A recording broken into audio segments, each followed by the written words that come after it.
some cereal. Yeah, cause they say that he the king like Imperial. Need it. Watch your game, make your play for the weekend. Then come listen and hear what they thinking. Him and Mike got the mic, let them speak then. Let's be real. Yeah. Let's be real. Yeah. I am not worried about what you've been talking and how you boys. All right, what's going on, y'all? We're back here with the Let's Be Real Podcast. I'm your co-host, Michael Parham. And I'm your co-host, Dante Hall.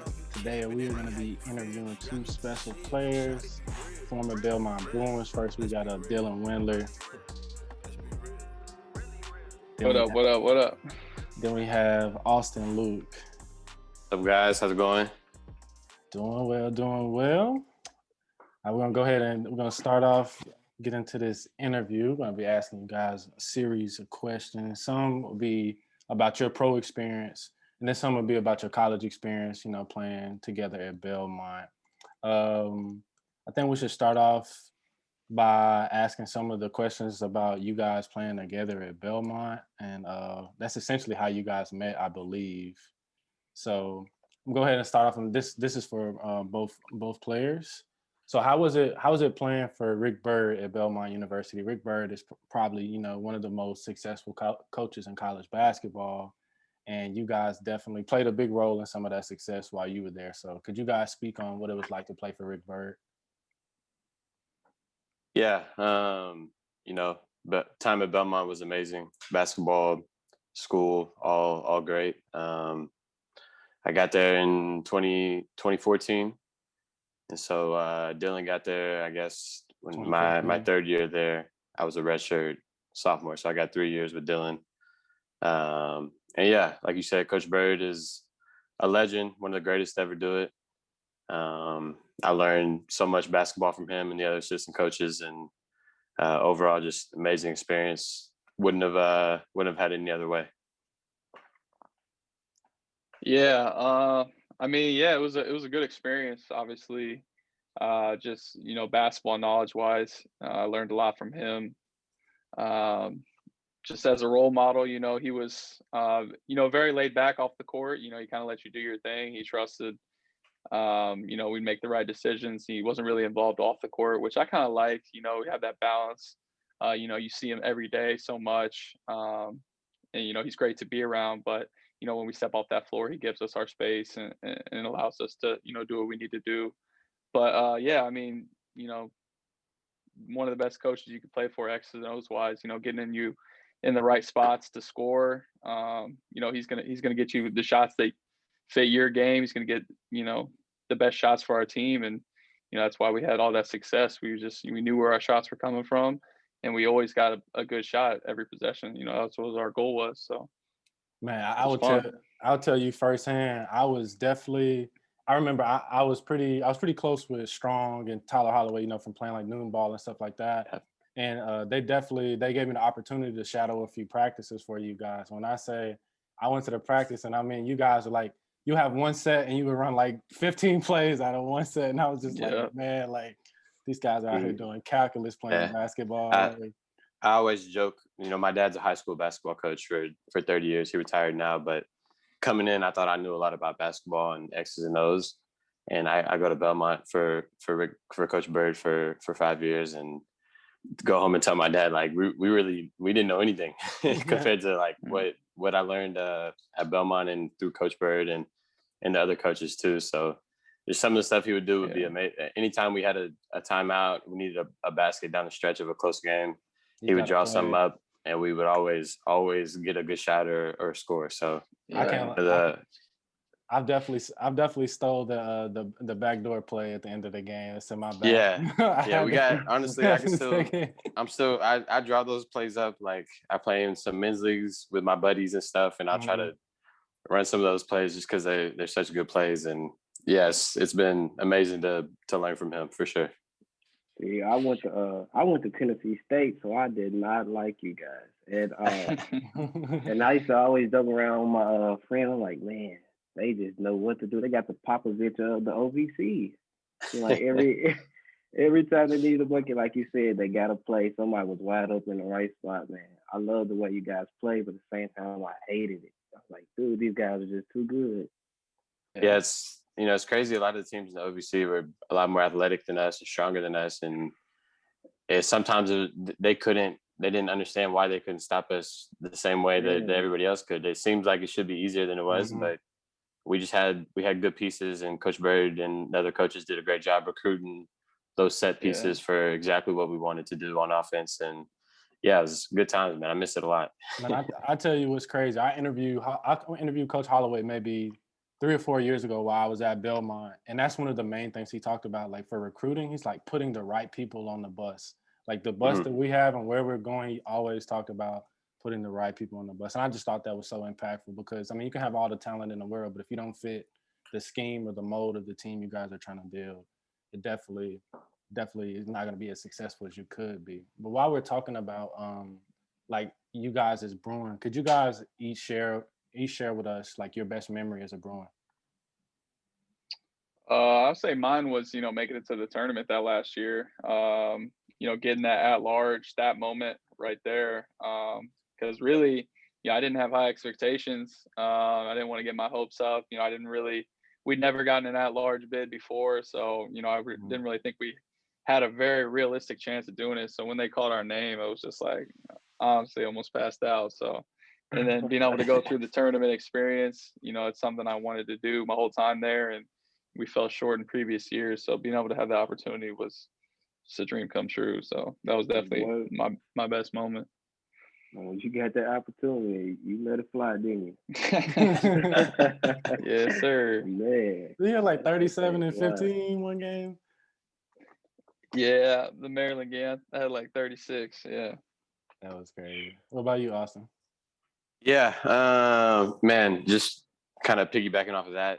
It was my first year Taylor Barnett shot. Playing my first year playing in Europe. I was keeping up with these guys, Dylan and Kev.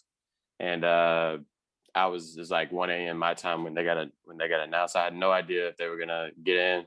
I was thinking probably they weren't gonna get in. And I'm in my apartment like 1 a.m. I start screaming, going crazy. My roommate thinking like something's wrong. So that was a cool memory, even though I wasn't directly involved. But my favorite memory time at Belmont is probably Taylor Barnett's shot to send us to the tournament when I was a redshirt freshman. Yeah. Winning at North Carolina is up there too. So yeah, those are probably the top two ones for sure.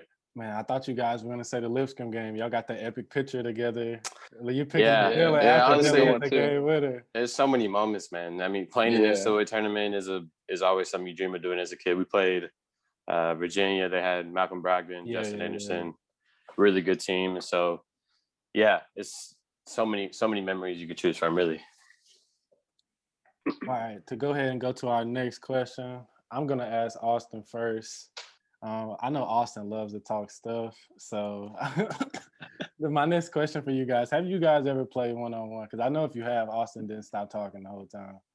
I was thinking about this one. I don't really know either. I don't know if we've like actually played one-on-one. Like we've been in workouts and like had segments of one-on-one. The summer before I went to Europe, we worked out together some with Ian Clark, and we played like group one-on-ones. Yeah. So if we want to count that, but I don't think we've done a lot of shooting competitions. I don't know if we've ever actually played one-on-one, which is kind of weak actually. Who won the shooting competition? It's been all over the place, man. When he was younger, he wasn't as confident. So, I beat up on him a little bit as he got junior, senior year. He piggybacked off Nick. That was his. He was smacking me, man. When he got older, he didn't miss. So he started to give it to me when he was older. But yeah, it was always me and Nick versus him and Burton. So, me and Nick usually won those when he was younger. But when he started to get more confident, it was over for me. Well, let's take it back a little further early in you guys' career to like the high school days. I hear somebody was a golfer earlier on before playing basketball. Sir. Can you speak on that a little bit? Yeah, so I mean, I was always a hooper. Like I played basketball since YMCA, matching wristbands. But and I played AAU like when I was younger, but like not that serious, And then when it came time for like high school, I kind of had to make a decision because golf, I wanted to pursue one or the other. I wanted to go all in. So in the summer, you have to do golf tournaments. You got to go different places every weekend playing tournaments, to be seen. Right. Or you got to do AAU, obviously, and go all in on that. And you're, every weekend doing that. So I decided to do golf my first 2 summers of high school. I didn't even play AAU basketball, just high school basketball. Nah, not at all, man, because I wanted to go all in on golf. I had a tournament every weekend in the summer, so I didn't really have any time for AAU. So I did that, and then after my junior year of high school, I had a good junior season. I was like, I really want to give it a shot, AAU, see what kind of offers I can get, see where it might take me. I was able to get on a good team, an Indiana Elite, and I came off the bench for him. I didn't even really honestly play that much, but there was a weekend where some of our guys were out of town, and I was able to start and get quite a bit of minutes, and I picked up like 20 Division I offers in one weekend, and then after that, it was it. I was all in. So Coach Bird was at that tournament, and they were one of my first 5 offers. So you got 20 in one weekend? Yeah, it was crazy because I had no offers at all. Like, I was about to go into my senior year of high school. I had no offers, and then I had one really good tournament, and they just all started coming. How big of a role did that play into your confidence, like as a player? Like, I know, like going into like having played basketball, that junior going into your season year, you're kind of like, cutting it close at that point, not having offers or anything like that. So how big of a role did picking up those 20 offers, and especially D1 from like Belmont, how big of a role did that play like in your confidence and like propelling you to where you are now? Yeah, I mean, just getting those offers just kind of backs it up. You always have a little bit of confidence in yourself, but like when you have 20 Division I schools that, want you to come play for their program, it's like, oh shit, like I'm actually pretty good. Like I'm actually pretty good. Like I'm good enough to play Division I basketball. And then swag about yourself. Yeah, right. And then once you sign, go into that senior season, you got no pressure. You just go out there and hoop. So, after that, I had a really good senior year, and that was it. All right, the NBA shuts down right now. Could you get on a PGA tour? Man, I don't think I could. No. Those guys make it look too easy. But I think I could get on some type of pro tour, not the PGA tour, but golf just takes so much time and practice, man. Like, to be consistent to their level is just it's really, really hard. It's got to be one of the hardest sports to be consistent in. So it really is. Go ahead, finish up. No, go ahead. I'm done. Man, I'm a righty, right? So every time I go to Topgolf, I'm a righty. My ball veers to the right. What's wrong with my swing? Yeah, you slice it. Most amateurs tend to slice the ball. Yeah, you're not getting through it all the way. I gotta follow through all the way. It's a lot of things. I have to look at your swing, but most people that just go out and play golf as an amateur tend to slice it. Yeah, I'm swinging my heart out, thinking the ball. It's slicing straight to the right every time. I think my swing, man. We gotta get that right. Hey man, if you watch this podcast, man, make sure you follow Dylan on social media, man. He's gonna go to Topgolf and he's gonna show you some of the craziest swings you've ever seen. But while we're talking about AAU, Austin, could you pitch in like how big of a role did AAU play in your recruitment, like your process? Yeah, so for me, I had my high school team was really good. We had 2 other high major players on my team. So one guy committed to Oklahoma State, one guy committed to Nebraska. And so my role with that team was more limited. I was just, kind of getting those guys the ball. I wasn't really playing on the point so much, which is kind of weird. I was more at the 2. And I was just still getting a lot of assists just because, I have a thing for seeing the floor and getting those guys. Those guys were really good and got me a lot of easy assists. But for AAU, instead of playing for a big name AAU team, I decided to play for a smaller one. And my dad was a coach. So I got to just, play with ultimate freedom, no consequences for, turnovers or bad defense, which maybe gave me some bad habits, but definitely more good than bad for sure. So picked up a lot of the recruiting through AAU. I didn't get 20 offers in one weekend like Dylan, but just kind of gradually from sophomore to junior to senior year, picked up offers and committed to Belmont pretty early on. So I got a question for both of you guys too. What was like the deciding factor that made you want to commit to Belmont? For me, I went on a visit and I knew they had a really good program. I didn't know too much about it. I'm from Texas, so I didn't know too much about small school Belmont, but I knew they had a really good program. And most of the smaller schools in Texas that were recruiting me at that time weren't even on the level of Belmont at all. So I went on a visit, and they kind of I don't want to say put pressure on me, but I knew there was a lot of competition for my scholarship spot. And so I knew if I didn't take it pretty quickly, it might be gone. And so I kind of just hopped on it as soon as I visited, saw the campus, met Coach Bird, all that stuff, and just kind of hopped on it as quick as I could.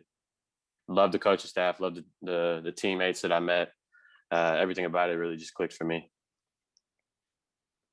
For me, really what it boiled down to is I wanted to be on a winning team. I had good teams in high school, but, we were in the heart of Indianapolis, really good, high school basketball.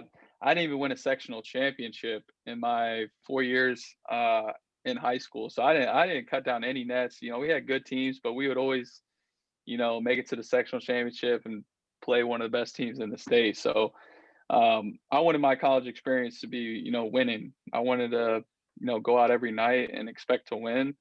And, when I was looking through the schools that offered me, I was just, looking at, their history and the program and, see Belmont, be at the top of their conference every single year, had tournament bids. And then, when I went to campus, saw campus, it's in a great city. I loved the teammate, the guys I met. I loved everybody. Coaching staff was nice. And, you have that head coach security, you're not going to have a coaching change with Coach Bird. So all that stuff was super appealing to me. But the biggest thing, honestly, was a winning program is what attracted me. I wanted to win games. Belmont definitely has a history of winning games and winning OVC championships. While we're talking about college a little bit, I definitely have to ask this question because, like I said, I know Austin loves to talk a lot of stuff. But going against Ja Morant, what was that like? I know Austin played point guard, so he definitely guarded. I'm pretty sure you got matched up on him sometimes too, Dylan. But first, I'm gonna let Austin take that question. What was it like to match up against Ja Morant? And personally, could you answer this question for me? When I see like certain players, like I'm not an NBA or anything, but when I see certain people, like they just pass the eye test. Like, some people you just like, man, he's like that. Like, how was it guarding him? Like, did he like pass your eye test right away? Yeah, for me, so he was younger when I played him. It was a year before he really went crazy. But even from his first year at Murray, he was a true freshman and 6'3", super athletic, really, really good vision. And the numbers he was putting up even as a true freshman were numbers you don't really see true freshmen put up. I think he was averaging like 12 points, 6 assists, 6 rebounds, something like that. Super solid. And yeah, he was a crazy athlete, really good vision for an 18, 19-year-old kid. Yeah, I knew he was going to be special. I didn't know he would be, at what he is now. But just see, most kids come into college and it takes some time to kind of get used to the system and you don't just put up crazy numbers right away. It's very rare to do that. And so seeing him do that at a good program like Murray State kind of showed me like, okay, yeah, he's probably going to be pretty good, especially if he stays 4 years. He's going to be really good. I didn't know he would only stay 2 years. So as far as playing him, he was a young kid. He was a freshman and I was a senior. So I was just kind of, I thought I was better than him. It's crazy because we picked on him in the pick and roll every time. We did. We tried to get him to switch. First time we played him at home, he wasn't really locked in on defense for the first half of the season. So we had a play where we swung it to Dylan. I set a ball screen, the only ball screen I ever set in my whole life, to get Ja to switch on to Dylan, and Dylan go attack him. So it was all just probably his want to, and his his energy level on defense wasn't there. And then the second time we played him, he was a lot more locked in, and we weren't able to do that. But yeah, it was, just like anybody else, I didn't know he was that special then. So I was barking at him, and my same energy and my same competitiveness as always. But yeah, definitely something to look back on and have a cool story about. What about you, Dylan? Yeah, I mean, we really didn't know anything about him when he went to Murray. He wasn't highly recruited. You guys probably know. So, we thought it was just, another guy out there. And he was starting to put up some solid number. I think he had a triple-double his freshman year, and that started to kind of open, like, oh, shit, like, who is this guy? Because they already had a really good team that year, like, really good. Mm-hmm. And they had Stark, and four-man they had was really good. So he was kind of just a facilitator for them. So, obviously, he didn't really get to shine as much as he did in his second year when he got to, take the reins. But so just seeing his development was pretty cool from that first to second year, being able to play against him. We had some good battles at our place and theirs, and then in the conference tournament. It was fun. I guess that's the best way I'll explain it, is we had some really good battles. Seeing y'all two go at it the last year before he came out was a really good game in the conference tournament. Yeah, that was. Came down to the wire. Speaking of vision, Austin, I sit here and made my 11-year-old brother watch your pick and roll highlights over and over last night, dude. How old is he? He's 11. Okay. I said, man, you got to come watch this guy. He's a scientist out there, man. Where did you get that vision from? Like, where did you get your basketball IQ from? I mean, I get this question a lot, and I hate that I don't really have an answer for it. I just, from a young age, my dad was a coach, and so I was just always around basketball in the gym, watching basketball like crazy. Any chance I get, even now, I'll stay up. If I have like an off day the next day, I'll stay up and watch as much basketball as I can. So I don't know. I guess I just pick things up watching it, and something I maybe have a little bit of a natural gift for. But like I said, in high school, I didn't really play much point guard even. I had the ball in my hands in AAU a lot, but really when it really started to pick up was in college, when I was in Belmont system and started to see things that I've never seen before, skip passes, pick and roll situations. And my development from, freshman year of college to senior year is crazy. That's when I really started to pick things up and everything really started to slow down for me. So kids ask me this question. They want to pass the ball, and I don't really have an answer for it. It's not really drills you can do. It's just something I picked up, I guess, by watching a lot of film. Man. Yeah, a little bit of that, but I will say just to stay in the gym and just watch basketball. And when you're watching it, don't just watch it casually. Like, watch it as if it's as you can learn something from it always. Yeah. Yeah, definitely. That boy got some goggles out there, man. No, for sure. I was definitely when I first. So this was my point guard in high school, y'all, and middle school. So okay. when I first told Dante about you, I was like, man, I promise you, like, he throws passes all the time. He's not even looking. He just knows like the guy is just over there. Especially, I don't know. I know something from watching your game. I know, like, pick and roll, like, you love to attack the weak side corner pick and roll. Like, you every time, like, you're just waiting for the help man to just take one false step and like a skip's coming. But like he said, man, it's just some of that passing ability. Even Dylan just said it, man. That's just God-given talent, because everybody just can't do that. But while we're talking about that, man, I know you're a competitive guy, and it's something I definitely wanted to ask you. So you finished in the top 10. You finished in the top 5 1 year, but you finished top 10 in NCAA in assists 2 years. Like, I wanted to know, like, were you competing for that? Which I know you want to win games. You're going to do whatever you can to win games. But also, like, did you keep up with that stat? And did you know, like, you were, like, in that vicinity? I mean, yeah, I definitely kept up with it. I had other people keeping up with it more than myself. But, yeah, I definitely knew about it. Unfortunately, the year I was the closest, my junior year, I was second behind Lonzo. But it was like, it was like 2 or 3 assists. Like he set some crazy record that year, and I wasn't really close to being number one. And then my senior year, I think I was like third, but Trae Young had 10 assists a game. So, I was up there, and I definitely kept track of it a little bit, but I was multiple assists behind per game. So it's it's cool, but like you said, at Belmont, it's about winning games more, and those assists, people don't realize they give me a lot of credit for it, but those assists came so easy because of the people I played with and the system around me, and Coach Bird trusted me to, have some turnovers here, but I'm gonna get 8 assists. I can tell you right now, you guys do a lot of assists to the BU students with that queso, because we knew the queso was coming after every 10 game. threes. Man, easy. We knew that was man. You guys definitely, like I said, you got us that a lot of times. But we're gonna transition away from the college game a little bit. We're gonna talk about a little bit more about your transition to the pros in each capacity, and we're gonna go ahead and get started with that. I'm gonna go ahead and start it off with Dylan. I have to ask this question because I just wonder if I was there, what would be my moment. But what was your welcome to the NBA moment? What was your moment? Man, I'm really in the NBA right now. Probably,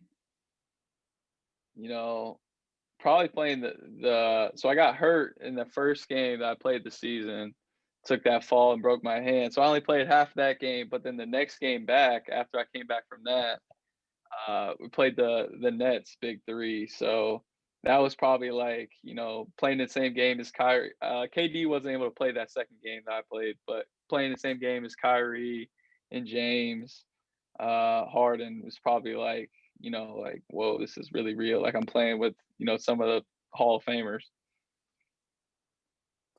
Yeah. And to talk more about that transition, what was the process like for both of you guys? As far as how was the NBA draft process for you, Dylan? In Austin, how was it transitioning to playing overseas from college basketball? For me, I had some agents I didn't know anything about basketball in Europe. I wasn't really thinking about, having potential in the NBA or anything like that. Slow, unathletic, 6'2" white guy. So you got the bum. It wasn't really something on my radar. So I didn't know much about European basketball, but I had a lot of agents in my text messages and in my social media messages throughout the year. And I just kind of left them all until the end of the season. And then I kind of got back to them and chose the best agent for me through just talking to them and trying to, with that, I wanted to pick somebody that I felt I could have that I could trust and that was going to make me a priority. Chose an agent, and then from there, he just kind of does all the work for you. He fills you in on options and interests and offers and stuff like that, and you can choose from there. But really, with him, I just trust him and ask for where he thinks is the best spot for me, and he does most of that for me. So it's pretty nice just to get to lay back in the summers and relax and let him do all that for me. What about you, Dylan? So the question was the transition, from college to basketball or NBA. So just the NBA draft process, the whole process of going to the league. Yeah. So I mean, right after that Maryland game, it all started. Messages were going crazy, I bet. Yeah, I had I think it was the next week and a half, 2 weeks, I was trying to find an agent, as quick as possible. I had a lot of agents hit me up. I had them come to Belmont, and I actually I narrowed down a list, and I sat down with 5 or 6 of them, just interviewed each one of them, and eventually was able to pick one. And then the agency that I went with, they had us come to Chicago and do our pre-draft work there. So I was in Chicago for a couple months training, and then I had to go through all the draft workouts. I had, I think, 10 or 11 draft workouts, where I was flying across the country, going to each one of these facilities and doing a workout with, other draft prospects in my position. So it was a pretty hectic time. It was stressful, going to all these places and, having to perform at each one, and knowing that's kind of like their one look at you, and you gotta perform. So it was a stressful time, but looking back, it was a good time. It was fun. I got to go to the draft combine and do all that stuff. So looking back, it's stuff that I'll remember for a long time. But during the process, it was a little bit stressful, but it was good. It worked out. Speaking about draft night, man, how was that for you? Draft night was awesome, man. Austin was there. I actually had it in Nashville, and just invited the coaches, my college teammates, family, and friends. We had a good group, and it was pretty crazy. Going into draft night, I really had no idea where I was going. I didn't really know. I couldn't even tell you a 20 position range of where I thought I was going to go. So it was a little bit nerve wracking. And funny story, actually it was about 2 hours before the draft, my agent calls me and he says, the Warriors you're like a 99% lock that the Warriors are going to take you at 28. So at that moment I was like, oh shit, like this is real. Like I'm pretty much a first round lock. So I was like, my mind was racing, I was kind of freaking out, excited, nerves all at the same time. And then, he was also saying the Clippers were trying to trade up to get me. They ended up trading up for the 27th spot, and they were going to take me at 27. And then right before the pick at 26, he called me and said, the Cavs are going to take you at 26. So it all happened super fast, but it was a really good night. Some great memories. And then, I was on a flight to Cleveland the next day to do media. So it's crazy. That's crazy. That's a crazy turnaround. While we're talking about that draft, I definitely wanted to ask, how was it like coming in with two other rookies? So you came in with Kevin Porter Jr. and you also came in with Darius Garland. So, I mean, I just wanted to ask, like, for what I've seen from your social media and stuff like that, it seems like you really built a great bond with those guys, but I just wanted to ask you to talk about, like, what was it like coming in with those guys? No, it was definitely helpful.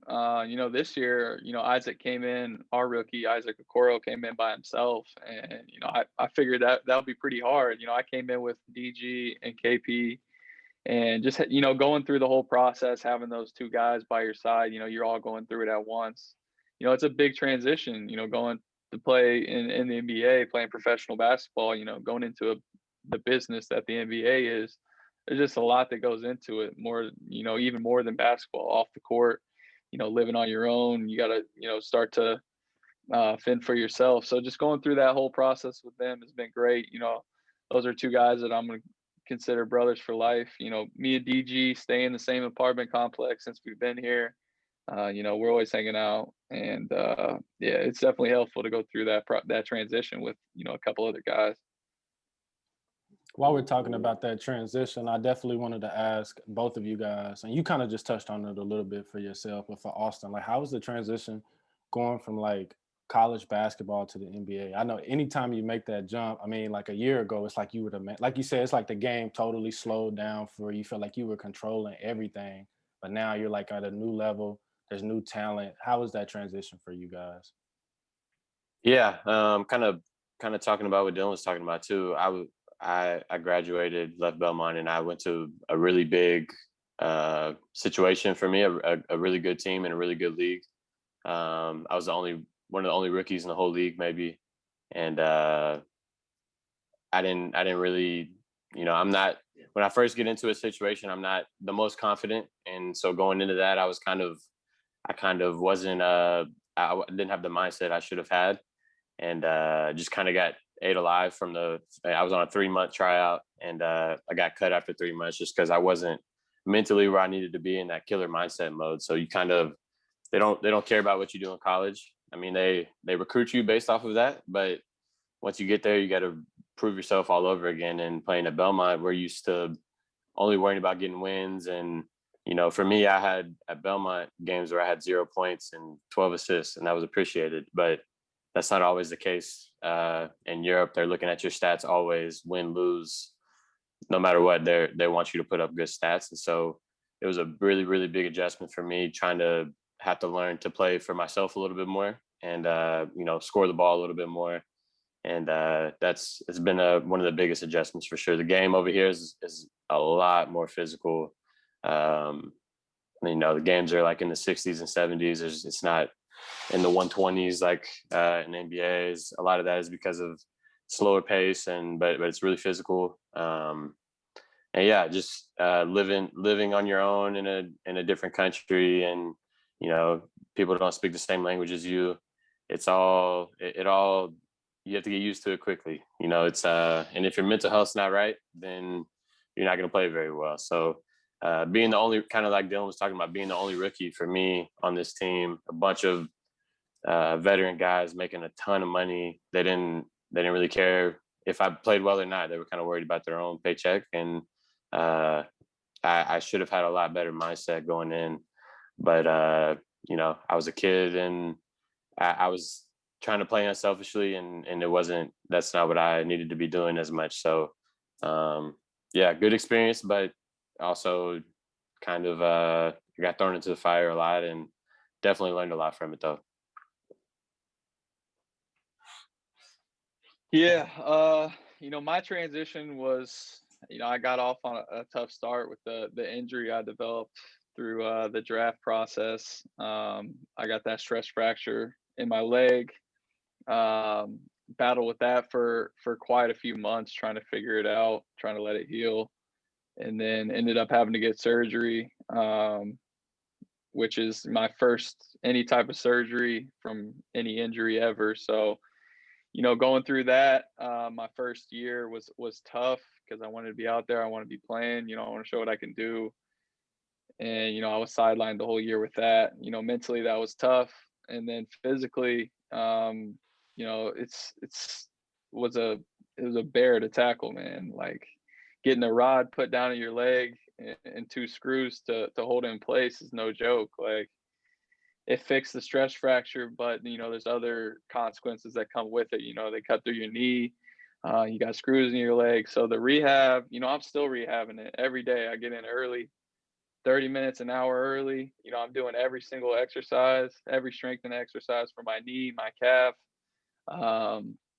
So, when people go through those major injuries, I definitely have a higher respect for it now, going through, what I did. But so that was tough. But now, transition from college to NBA as far as basketball, in college, like Austin said, he got his assists pretty easily. I got a lot of my buckets pretty easily, just, being in this system. We got so many easy shots around the rim. I knew where my threes were coming from, off plays, off flares in the corner. I knew where my skip passes were coming from. Now it's a little different. Guys are playing for paychecks.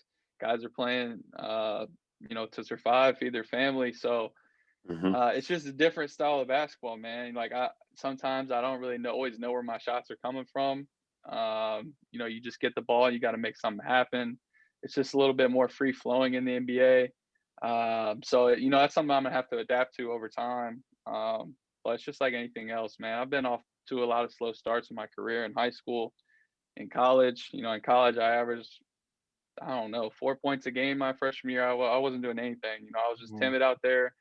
So, not playing competitively for 18 months and then trying to come back was hard. But, I'm just going to keep building off what I'm doing. And the only recipe for success is hard work, man. So just continue to get in the gym. I get in the gym early before everybody else, get my shots up.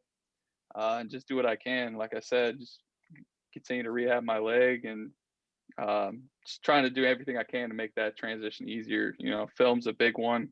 Studying film, the NBA is something you got to do. Mentally, you got to put yourself ahead of everybody else if you can. Preparing for games, preparing for guys you're guarding, their tendencies. It's just a little bit different. In college, you don't really scout guys' tendencies, what they like to do, what their preferences are when they get the ball. So it's all the little things you got to do to survive out here in the NBA. It's tough. You're playing with the best basketball players on this whole planet. So you got to do all the little things you can to get an edge. Like, I'm not the most athletic guy out there. I definitely have gotten some God-given talents, but, to get where I want to be, just like in college, I'm going to have to work my ass off. So it's really just started for me.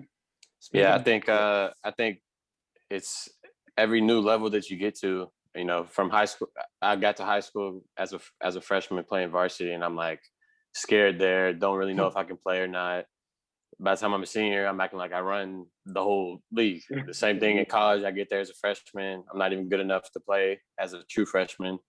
Red shirt, freshman year, scared. Sophomore year, kind of get thrown in and get eased up a little bit. By the senior year, I'm feeling very comfortable out there. And as a pro, kind of the same thing. So, some guys are wired to just get in any situation and be themselves and not really care about what's around them in the system, and they can just hoop in any situation. But I think, playing for Belmont, we rely on that so much, and we were so unselfish and played this certain brand of basketball that I for sure struggled, and even my second year still struggled. This year I'm finally, came in with a different mindset, and I'm finally, playing a lot better and more free, and how I know I can play. But every single new place you go, you have to prove yourself over again, and you have to prove a little bit to yourself too that you could play at this level and at this place too. So seeing Dylan's development from the time, because I was a junior or sophomore when he got in, and just seeing from where he was that first day, 150 pounds to where he is now is unbelievable. Amazing story. And, like you said, he works his ass off to get to that point. No, I could even see that for myself. I would pick up with you guys sometimes in the off season. I remember when Dylan first came in compared to like his junior season, senior season, you literally could like see, like he has been in the weight room. He had been dedicating that time and putting that effort in, and it's definitely paid off. And while you were talking about like the skill work and stuff like that, I love that you're connected to Nashville in a certain way, working out with Jamal Richardson, man. I have so much respect for Jamal. I know Dante has. He actually went to the same high school as we did, but he was older than us. But like I say, it's just great that you had that connection. I know you probably got it through Darius Garland as well, because that's Jamal's guy. But I appreciate you guys opening up about that transition, because I know it's definitely probably. Speaking on transition, another thing I wanted you guys to talk about is your eating habits. How does that change from going to college to the pros? I know, Austin, you're in another country, so I don't know what you're eating over there. Yeah, so, for me in college, honestly, I got by I didn't even think about what I was eating at all. Dylan and I were roommates my senior year, and they would just be in shock of some of the stuff I would eat. And Dylan wasn't the cleanest, but at least, he was below average. At least he was close to that okay line, but I was at the very bottom. I'm drinking Coca-Cola with every meal, Krispy Kreme donuts, you name it, Chick-fil-A, lunch, breakfast, and dinner. And then my first year, I signed in Lavia, and super high level, and I didn't really realize that stuff. Everybody told me it was important, but I'd already been, playing well my whole life without it. So I'm thinking like, okay, yeah, maybe for you guys it's important, but for me, I'm different, I guess. So, but I got to Lavia. I'm on my own for the first time, and I finally just had to start cracking down. My coaches are telling me like, you gotta stop eating. Like I got like chips at a gas station on a road trip. They're like, what are you doing? Like, why are you eating that? I'm like, what do you mean? It's a snack. What else do you want me to eat? So I'm still not the cleanest, but I'll do like one bad meal a week.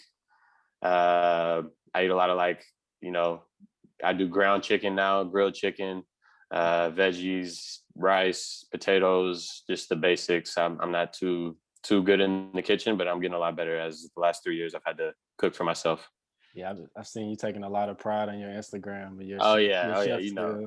Nah, it's come a long way, because my first year coming in, I didn't even know how to scramble eggs, anything. You guys, Dylan, I never cooked, man. I never touched the stove. Never cooked, bro. Didn't even know how to turn it on, man. It's crazy. It's facts. He had this cupboard full of goldfish, ho-hos, all that, Twinkies, Little Debbie's, anything Little Debbie this man had. So everybody's telling me you have to stop doing that. Maybe y'all have to stop doing that, but I'm different. Different. What about you, Dylan? Yeah, I mean, I ate like shit in high school. You know, I was eating fast food. Yeah, you can do that in high school. You know, you can get away with that. You know, eating Steak and Shake, just the greasiest food. I got to college and I started to get better. You know, just being more mindful about what I was putting into my body, and kind of the effects that has. You know, the sugar, all that stuff. So I think I've built on it every year. You know, I've become more knowledgeable in nutrition. Just all the little things, you know, what helps your body, you know, what's anti-inflammatory for your body, all that stuff can help. So, you know, I've just built off it. We have a nutritionist here in the Cavs. She does a great job. I got a fiance here that cooks amazing food for me. So that's definitely helpful, you know, having somebody in your corner that will either prepare your food or, you know, help you get on the right track. But I think the biggest thing is just becoming more knowledgeable about what you're putting in your body. You know, when I go to the grocery, I look, if I'm deciding between a couple of things, I'll actually look at the ingredients, what's in there.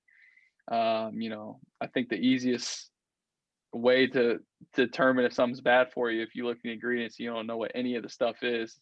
You know, there's a bunch of long words, extros, dose, like you can't understand what it is. That's not good for you.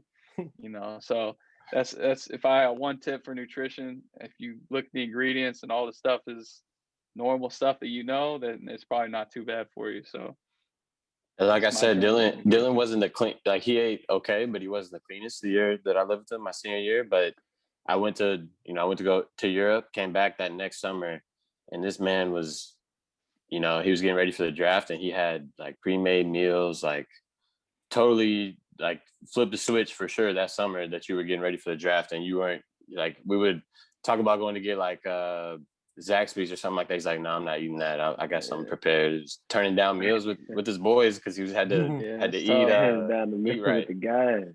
Yes, but that's when I was kind of like, man, maybe I need to do it too. So I've gotten better and better, like he said, each year, kind of gaining more knowledge. And you know, I'm not too crazy about it. I'm not going to put the really, really bad stuff, the stuff that you know is not good for you. I try to limit all of that as much as I can. So it's very important though. I will say that now. Feels so much better. All right. I have a question specifically for Dylan. I know you're a great shooter. I mean, you definitely, you can peel it. But I wanted to know, man, who's the best shooter on the Cleveland Cavaliers? And do you guys like compete for this spot? I mean, I got to go with myself, man. I got to bet on myself. I'm going to say I'm the best shooter on the team. So we definitely have shooting competitions. You know, right now, my little group is Damian Dotson and Torian Prince. We compete every day after practice. You know, we throw a little bread on the table, you know, make it worth something. But yeah, that's my little shooting group. You know, I usually win more times than not. I'm not gonna lie. But there's some really good, you know, Jetty, Darius is a hell of a shooter. He just doesn't hop in these shooting competitions with us. But yeah, you know, I'm gonna go with myself to answer your question. Yeah, DG, you know, he does his own thing sometimes. I'll let him live. I'll let him live. All right, guys. This question is something me and Dante, I mean, we agree on, but we talk about this a lot. And we're always like, I don't know if you guys know, but we've been coaching AAU basketball for a while. When we go out of town, like we like end up linking up with some of the, we're definitely young. I've been doing this since I was 20. So a lot of these guys are some of these bigger programs that we've played against, like they're older guys and stuff like that. So we end up debating with their coaches about who is the GOAT, who is the greatest player of all time. So I just want to know, like, what's you guys' opinion on that? Like, I'm gonna go with Austin first. Go ahead. Man, it's so tough, man. Like, they're different. You know, I gotta go top two, LeBron and Mike. It's tough to choose one. They're different, and it's impossible to compare eras to me. Mm-hmm. And there's no telling what Mike would have done in this generation with this floor spacing and the game is so free flowing, so much space. They don't call as many fouls and favors the offense for sure. Yeah. The game is meant to be high scoring, and there's no telling. But you put LeBron in there in the 80s and 90s, and he's gonna look like Wilt Chamberlain out there. They've never seen anything that athletic, that big, explosive, strong.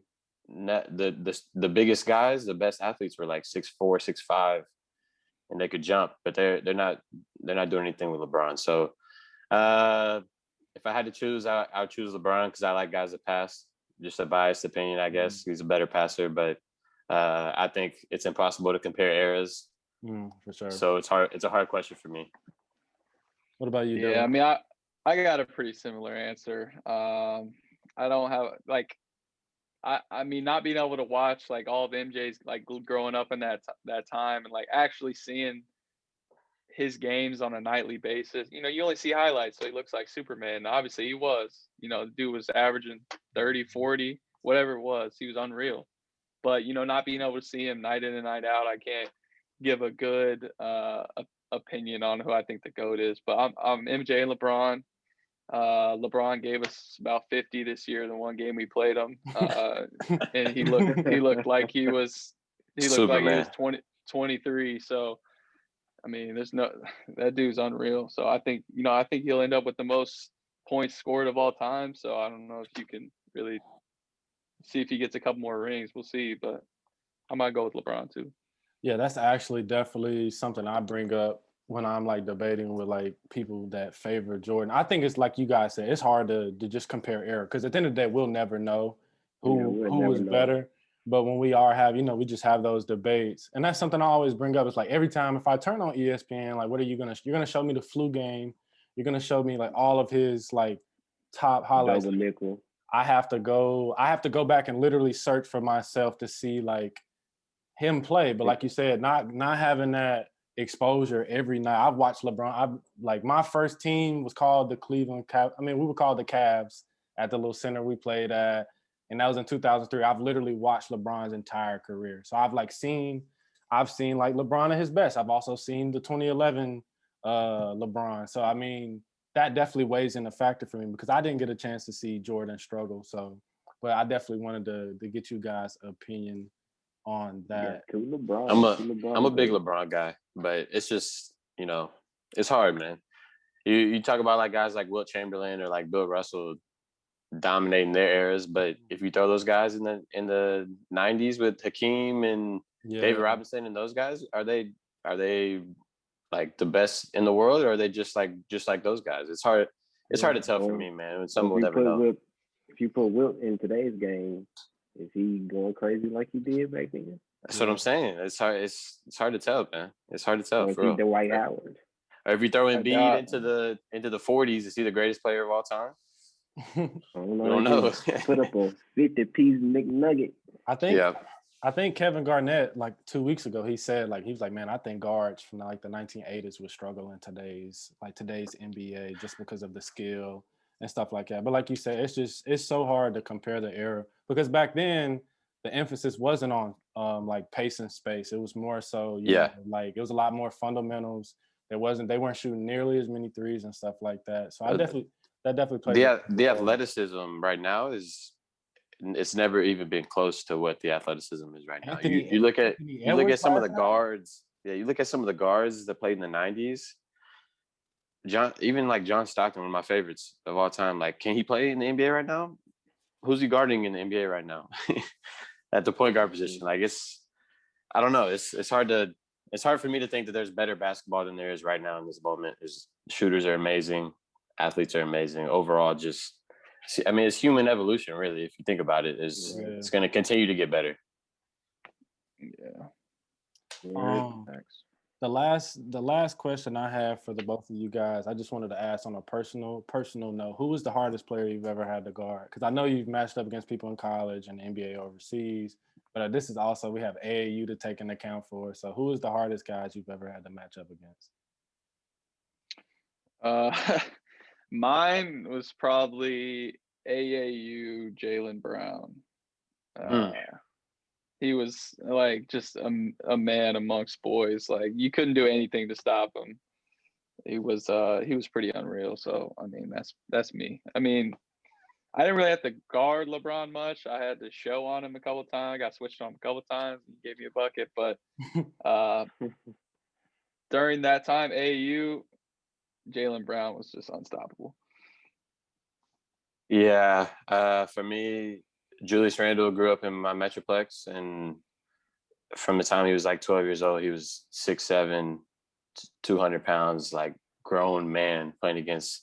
And my team wasn't great. We didn't really have any other D1 players. So one time we played him, I think he had like 21 in the first quarter, and just dominating us. We had no answer. Even when we played him at Kentucky, he did the same things against my Belmont team when we had some good players. So yeah, he's having an amazing year too. But as a kid, from the age 12 to 17, nobody is dominant as him. Yeah, Julius Randle, man, dude was a beast in Kentucky. He's killing it right now too, man. Shooting like 45% from three. We got another pre-game rituals. You guys got the same pre-game ritual from college, or you changed it up? For me, I'm a big napper, so I'll take like a little hour nap at some point throughout the day. If we play at like 8, I don't like, most of the time the game's at 8. I don't like those late start times, 8 p.m., 9 p.m., especially like out in Spain last year. They get everything started later. They eat dinner at like 10 or 11 p.m. So game would be at like 9 p.m. and I just hate waiting around all day for the game. So I'll take a nap, eat a meal, like maybe 5 hours before, try to be the first one in the gym, get like a good workout, good sweat in, but nothing really too superstitious or anything like that. Yeah, for me, I try to get in a nap, after shoot around, usually like mid-afternoon. Nothing crazy. I'm not, in a deep sleep for 3 hours, nothing, but a little, hour, maybe. You're taking shots at me, man. Chill out. Yeah, and then, I show up. So we got a 7:00 game. I'm usually showing up to the arena about 4:00. I go in, grab a bite to eat, and I'll get in the hot tub, just trying to warm up a little bit.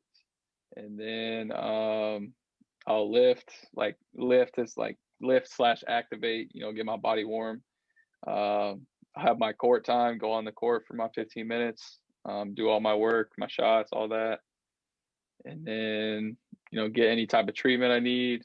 And then we have a little chapel session offered 60 minutes before the game, before tip-off. So I usually go to that, little 15-minute chapel session.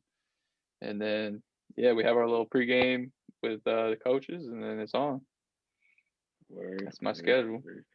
It's the first year in my whole basketball career where we haven't had a shoot-around, game day shoot-around. It's like really? I'm on like a new team, and they have to like rent the court time. So they don't rent the court time out like until like they just do it for the game segment. So it's really throwing me off, but I got to try to be like the first one in and get my work in, because I can't go the whole day like without shooting. It's throwing my whole flow off. So it's for sure been weird. Yeah, I hate that. I'm the same way. Like even after shoot around, I just like hate waiting for the game all day. It's just like, especially if it's a late start. I want to get it going. Yeah, it's tough. So you guys, Austin, do you have fans in the gymnasium? No, we've been on full lockdown, whole country government lockdown since like late October. So I haven't had a meal at a restaurant since October. I haven't been able to go to any bars, clubs, restaurants, nothing like that the whole time I've been here. So it's been tough. I'm glad. Usually I would like to have a place to myself, but in this year, since I have nothing to do and I don't get to do anything fun, I like having a roommate, and so it's been good to have somebody here with me. But yeah, it's been no fans. We were supposed to start games in October. We didn't start until January, so now we're playing like fast forward games, multiple games a week. And so it's been crazy, but it's been okay. I don't mind no fans doesn't bother me too much, but it's just a little bit different, something you get used to. What about you, Dylan, playing them empty arenas, man? Is it affecting you any? Yeah, so in Cleveland, we actually have a decent amount of fans in the arena. It's not too bad. Okay. Just gives it a little bit of energy, a little bit of life. But yeah, mostly every road game we've had, it's been empty, except Orlando had fans. But yeah, it's just weird, in those huge arenas. Number one, it's usually pretty cold when they don't have any fans in those huge arenas. So that's tough. But yeah, it's just, they pump in some noise and stuff. But, playing in a big arena like that with nobody in there, it's just kind of a weird feel, weird look. But it is what it is. I think one thing it does is amplifies all of the communication. It makes the communication on the court is louder than it's ever been. Especially at the NBA level, for sure. You saw in the bubble some of those noise clips of people just communicating. You can hear things, trash talking that you've never heard before. And even in my league, there's some of that also. So it's kind of cool part of it a little bit. Word. All right, Dante, you got anything else? I do got a quick stat I want to know if Dylan knows this. That I'm gonna ask Austin this. I'm sure you guys know because you guys look like you studied the game or the history of the game. So, is it true that Dylan is the second player to be drafted from Belmont ever? Basketball, NBA? Yeah, NBA. I think he's the first. I mean, as far as I know, he's the first. I think they did say somebody else did back in the day. I really don't know, to be honest. But yeah, I did a little research. His name was Jones Gaines, 1972. 1972. There you Never go. knew that. Never knew That's that. before any one of us was born. A nice fun fact. Yeah, and then here comes Dylan. Dylan's gonna pave the way for the Bruins to the league, man. Yes, sir. There's gonna be more now. I don't know if y'all saw they just clinched the OVC regular season tonight. They've been killing this year. They've only lost like one game, right? Yeah, they lost to Sanford, but they haven't really played. They haven't played a great schedule, but still 22-1 is unreal. And going through the OVC is not that bad, so it's definitely been impressive. I think they got 2 or 3 more games trying to finish it out undefeated. Speaking of crazy stat, didn't Grayson Murphy just log the first triple? Yep. I promise you, I thought you got a triple-double in your career. Nah, man, I don't rebound enough. That's what I was like. That was the only deciding factor. Like, I mean, playing with Dylan, this man gets every rebound. So I'm just sitting trying to get a deep outlet, trying to get the ball up the court quicker. I didn't have to rebound at all with those guys. So Grayson, do what? Yeah, Dylan. The basketball just goes to Dylan somehow, man. He has a knack for it. But Grayson's the same way, actually. I knew Grayson was special. I've been waiting for him to get a triple-double. Yeah. I knew it was going to happen. Ton of games where he had like 9 and 8. But I knew I knew he was special from, his freshman year. I was a senior, and he was like taking some like my minutes for real. Like he really could have taken some of my minutes. And he had an injury, so he ended up only playing like 2 or 3 games in redshirting. But he was giving me a run for my money as a freshman, and I was like, yeah, this guy's. I broke the assist records, and then I'm like, this guy's gonna for sure break them in 4 years. So really, really good guy, and I'm happy for all those guys. Nick Muzinski, they have a good group, and they have 0 seniors, so they'll be back doing the same thing next year too. Before we leave out Dylan, you gotta tell DG come mess with us, man. All right, man. Tell him the Maplewood boys want to talk to him. All right, Maplewood. I'll let him know. Maplewood. All right, guys. Well, we appreciate you guys coming out today, man.